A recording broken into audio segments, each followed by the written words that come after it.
Hello, hello, hello. How's everybody doing today? Brother John Stewart on behalf of Lost Sheep Ministries, here to take y'all on another little walk with the word for the day. So I do apologize. I've been away for a minute. I told y'all I'm pastoring the church now, so my schedule's kind of hectic.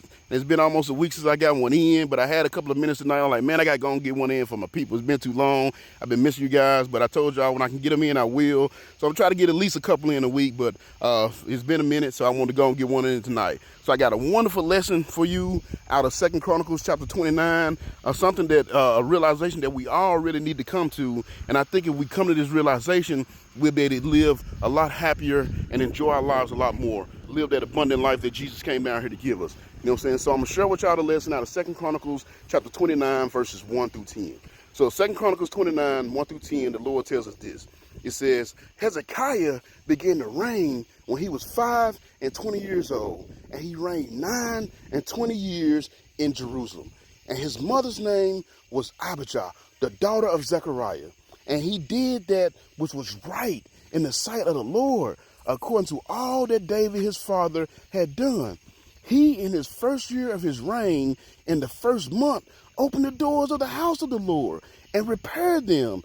And he brought in the priests and the Levites and gathered them together into the east street and said unto them, Hear me, you Levites, sanctify now yourselves and sanctify the house of the Lord God of your fathers and carry forth the filthiness out of the holy place. For our fathers have trespassed and done that which was evil in the eyes of the Lord our God, and have forsaken him, and have turned away their faces from the habitation of the Lord, and turned their backs also. Also they have shut up the doors of the porch, and put out the lamps, and have not burned incense, nor offered burnt offerings in the holy place unto the God of Israel. Wherefore, in other words, because they have done this, wherefore the wrath of the Lord was upon Judah and Jerusalem, and he hath delivered them to trouble, to astonishment, and to the hissing, as you see with your eyes. For lo, our fathers have fallen by the sword, and our sons and our daughters and our wives are in captivity for this. Now it is in my heart to make a covenant with the Lord God of Israel, that his fierce wrath may turn away from us. So in this story here, we have this King Hezekiah. In the eyes of God, he was considered a good king because he followed in his father David's footsteps. Now, I know y'all have heard me say this before, but I like to try to get an opportunity to say it every time I get the opportunity, every time it comes up. Fathers, that's why it's so important to pave the right path, because the path you pave is going to either end in prosperity or destruction for your future generations. Matter of fact, I did a TikTok. It was called The Path You Pave, and I talked about that. Go to my profile, look that up. Wonderful video, talks about how important it is to make the right decisions, because our kids are going to have to pay for the consequences of our decisions and our actions. But that is not the topic of tonight's lesson. For tonight's lesson, we're going to look at King Hezekiah and how his heart was completely given to God. And since his heart was completely given to God, he was urging other people to turn their hearts back to God as well, because he understood something. You see, because his heart was completely given over to God, he had wisdom. And through his wisdom, he came to the realization that we all need to come to if we ever want our lives or our living situations to improve. You see, what he realized is that all the pain and suffering and all the drama and all the chaos that they was experiencing was actually self-inflicted. These were self-inflicted wounds. It wasn't because God was mad and had abandoned them and just wanted them to feel his wrath. No, it's because they had turned their backs on God and his will for their lives, so they can follow their own gods and follow their own will. And that's why, you know what I'm saying, that's why he was considered a good king, because you notice the very first thing he did once he got into office, he said in his very first year, his very first month, his first real action of becoming king was to open the doors of the temple back up, because they had been closed by his predecessors. You know what I'm saying? Then he got the leaders of the church, and he demanded the leaders of the temple to get their butts together, get your act together, man, and clean up our temple. You know what I'm saying? And then he also forced them to take accountability for the situation that they were currently in, because he didn't blame God like most people like to do when things are not going good in their life. A lot of times people sit out here and they wild out and they do all kind of things, do whatever they want to do, and then when things are not going right, they blame God. But he didn't blame God like most people like to do. He said it's because of our actions, you know what I'm saying, that our fathers have fallen by the sword, and our sons and our daughters and our wives are in captivity. So don't blame God. We did this to ourselves. That's what he was saying. You know what I'm saying? And that's the heart and the mentality that we have to have as we go forward in our society. We have to understand that all that we are going through is because of our actions and decisions that we are making. I'm going to tell y'all something. I counsel a lot of people. I'm always talking to people. I'm always trying to help them out of their situation. But 90% of the people I talk to and almost 100% of the things that they're going through is all because of bad decisions that they've made. It's because of their own actions. Everything that they're going through, all the drama and everything in their life is self-inflicted. You know what I'm saying? These are self-inflicted wounds. People out here dying from things that they did to themselves, self-inflicted wounds. You see what I'm saying? It's our actions that have our kids dying in the streets, you know what I'm saying, or dying of overdoses, or unaliving themselves at an alarming rate. It's our actions that's doing that, and our decisions.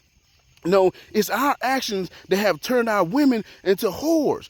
I mean, you can't even get on any social media platform without seeing some woman 3/4 of the way naked. You know what I'm saying? You can't do it. They be all in your feed. You ain't even got to go looking for it. Just as soon as you click on there, that's the first thing that pop up. They're like, well, we know you want it. You see what I'm saying? Because most people do. Most guys do. And I notice I said 3/4 are not half naked, because they're not half naked anymore. They passed half naked. Now it's 3/4 naked. They're basically on their naked. You know what I'm saying? But it's our fault. It's our action. It's because there's such a high demand for that is the first thing you see when you get on social media. You know what I'm saying? It's our actions that have turned men into cowards, getting women pregnant and then abandoning them to raise the child all on their own. You know why? Because we praise the players and we elevate the rappers when they brag about doing these things. You know what I'm saying? And then we give the woman everything she needs to take care of the child on her own, and then praise her for being a bad bee because she's holding it down as a single mom. You see what I'm saying? That's insane. We're rewarding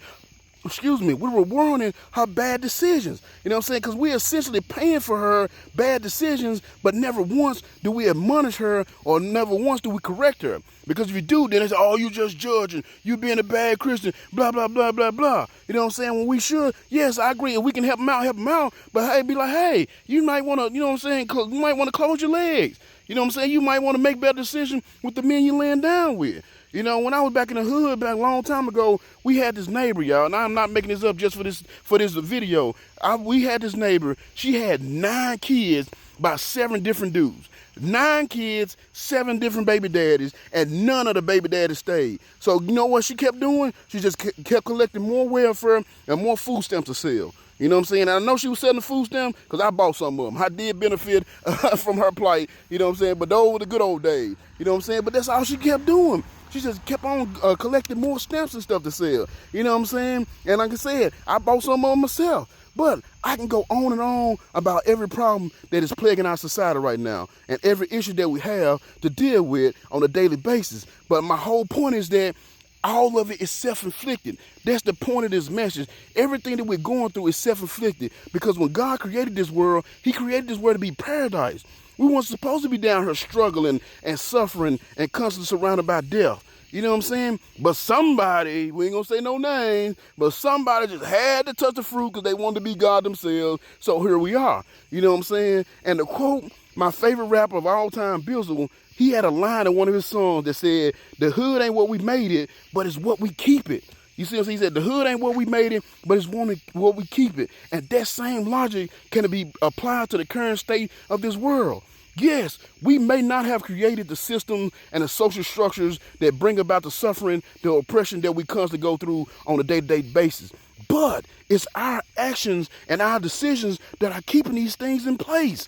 You know what I'm saying? So in closing, I'm going to quote one of my least favorite rappers of all time, which is Jay-Z. He had a line in his song where he said, it's just like Kurt Cobain, we're doing this to ourselves. And everything that we're going through because of the decisions we made. So essentially, we're doing this to ourselves because we're suffering right now from self-inflicted wounds. And that has been your little walk with the word for the day. I pray these are blessing y'all. They are. Make sure you like, share, tag, comment, repost, do all this stuff to help me out. Make sure you give me a follow so you can follow me as I follow Christ. Catch me on Facebook Live Monday, 9 p.m. Central Standard Time or LostSheepMinistry.com. I love y'all. Until next time, remember to watch your back and pray.